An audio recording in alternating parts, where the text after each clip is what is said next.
Saúdos, que tal, como están? O camiño francés non deixa de bater récords. E que no que levamos de ano o fluxo de peregrinos aumentou unha media de 2,5%, con case 70.000 camiñantes só nesta ruta. Confirmaba a secretaria xeral para o Turismo, Carmen Pardo, que hoxe percorreu un tramo do camiño que foi rehabilitado nas últimas semanas ao seu paso por Compostela. Como dúas peregrinas máis, a secretaria xeral pro Turismo, Carmen Pardo, e a concelleira do ramo Reyes Leis percorreron hoxe unha parte do último treito do camiño francés. O tramo, de case 5 km, foi rehabilitado para evitar que os camiñantes pasen pola Nacional 634 entre a Esquipa e San Marcos. Por un valor un pouco superior a 28.000 euros e que é importante porque evita que os peregrinos pasen por unha zona moi densa de tráfico que é a Nacional 634, como sabedes, e polo tanto tamén para evitar percances. E tamén foi desbrozado e creo que foron estas as dúas actuacións básicas que se realizaron nestes casi 5 km, concretamente 4,8 de tramo do camiño francés, xa de chegada xa no municipio de Santiago e de chegada á capital de Galicia. Uns traballos que aplaude o Concello, que aposta pola colaboración institucional. Neste senso, Reyes Leis explicaba que xa traballan na redacción dun convenio para a limpeza e o mantemento dos camiños ao seu paso por Compostela. Que temos que traballar conxuntamente para coidar o camiño e facer mellor o camiño. En ese sentido tamén estamos traballando para facer con eles un convenio que non existía ata agora como Concello de Santiago para colaborar na limpeza e manteñemento do camiño e tamén ter reunións nas que podamos intentar ver como mellorar e como dar mellor servicio a todos os peregrinos que están a chegar cada vez, como decía Carmen, que cada vez son máis e que é algo que é un orgullo para nós. O camiño francés é a ruta que máis récords acada. Dende que comezara o ano, case 70.000 peregrinos elixiron este camiño, o que supón un aumento do 2,5%. Outras rutas, como a portuguesa, están a ter un 30% máis de camiñantes.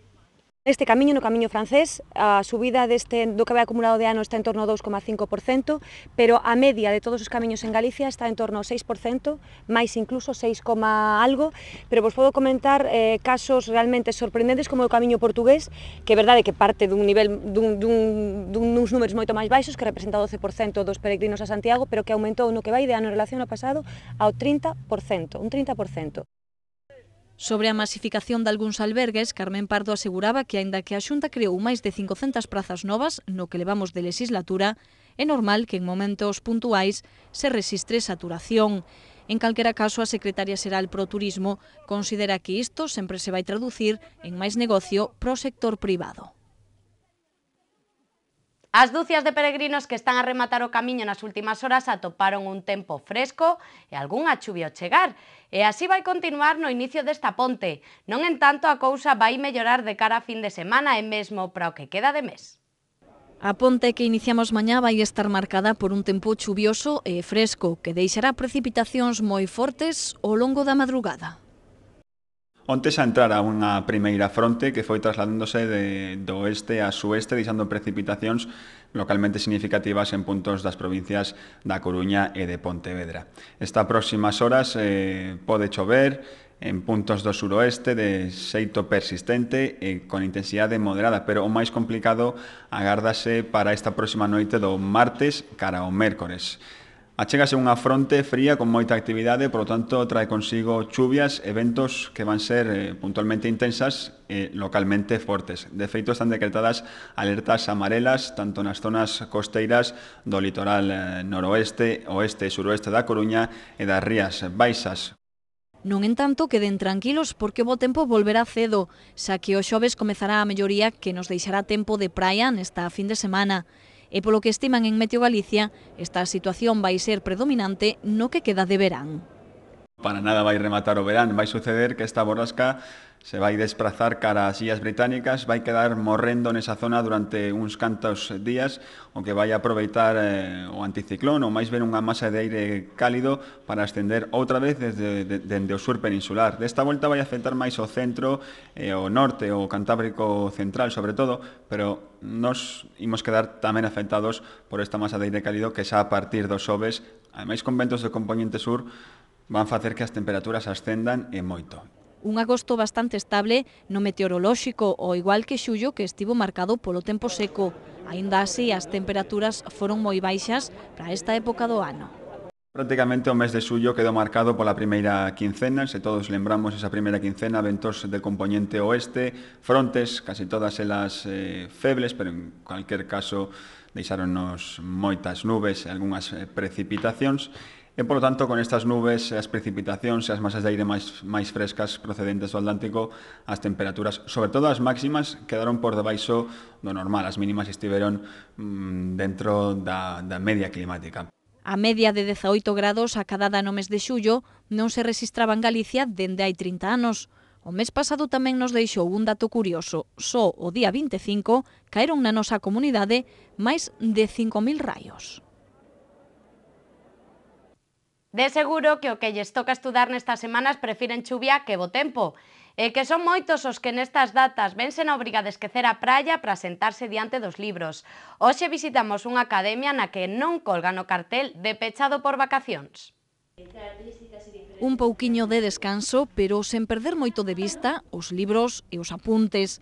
Así viven o verán os universitarios que seguen a estudar para aprobar en setembro as asignaturas pendentes, na casa, na biblioteca ou na academia. O caso é non perder a costume e continuar repasando, como fan nestas clases onde preparan exames de Dereito.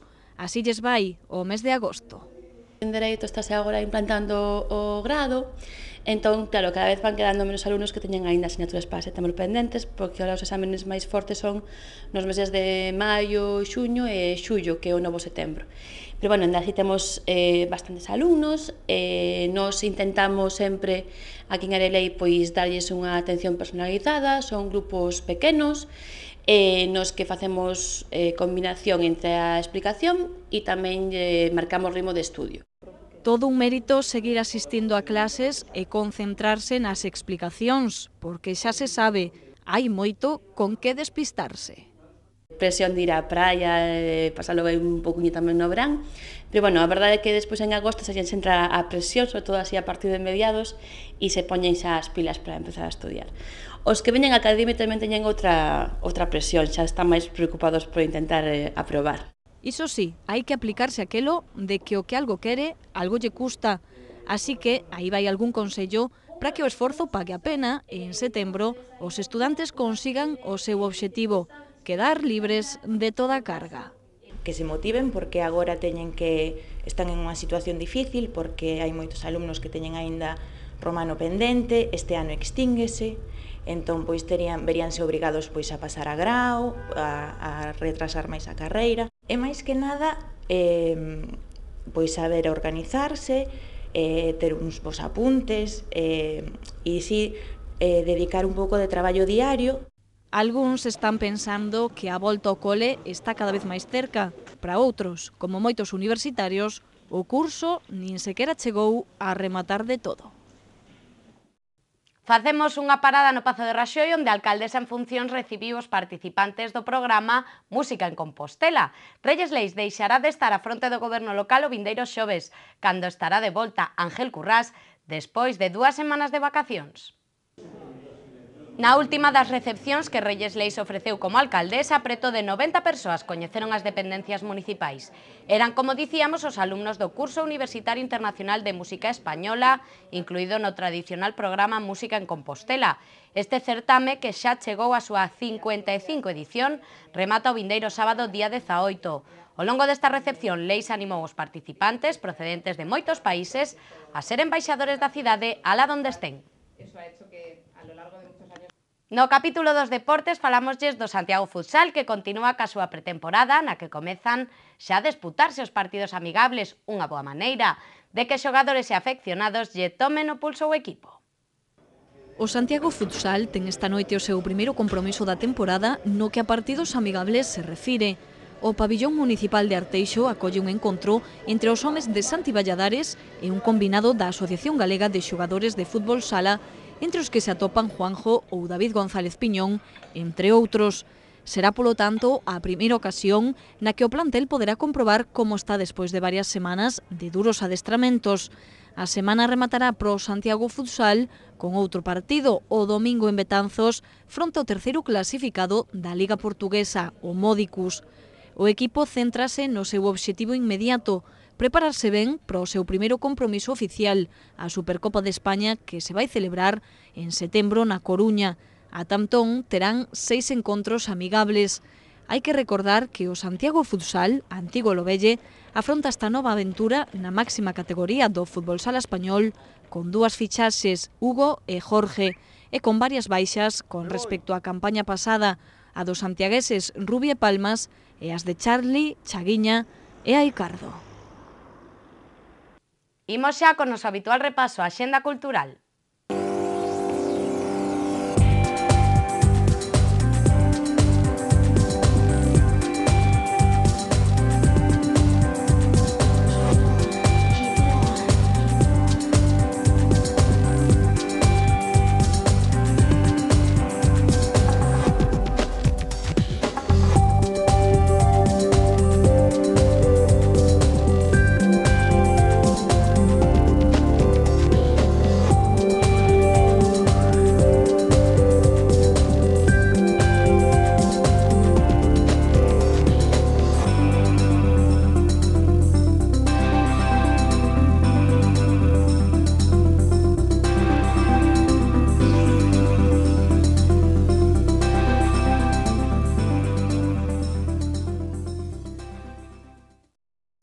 Como lles adiantábamos máis polo miúdo hai un momento, o tempo non vai acompañar no inicio da ponte.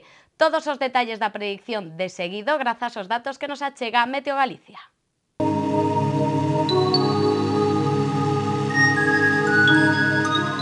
Pedras de Santiago ofrécelle a información do tempo.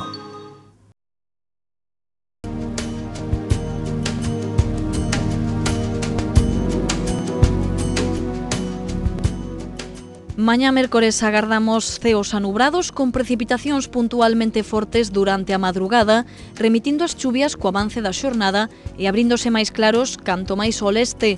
As temperaturas permanecerán sen cambios significativos. En canto aos xoves, predominarán os intervalos de ceos anubrados con nubes de tipo medio e alto. As temperaturas mínimas descenderán de xeito entre lixeiro e moderado, mentres que as máximas ascenderán lixeiramente. Xa o venres teremos ceos pouco anubrados en xeral con nubes de tipo alto e máis nubes no litoral oeste, con posibilidade de algunhas brétemas nas rías baixas pola tarde. As temperaturas estarán en ascenso, principalmente as máximas.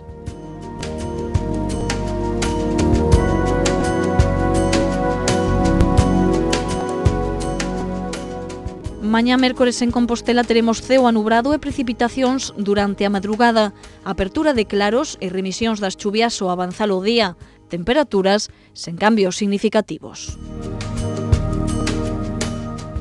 O xoves mellora o tempo con apertura de grandes claros conforme avance o día, temperaturas sen cambios significativos ou en lixeiro ascenso. En canto ao venres teremos ceos pouco anubrados con algunhas nubes altas, temperaturas mínimas sen cambios significativos e máximas en moderado ascenso.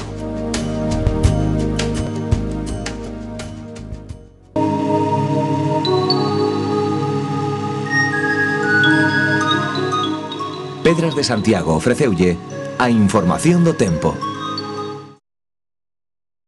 Ata aquí chegaron as novas, quedan agora cunhas felicitacións de cumpleanos e despois chega o preguntoiro. Hoxe Silvia Castiñeiras entrevista a Anxo Casal de Rei, adestrador do Compostela. Que pasen unha feliz xornada.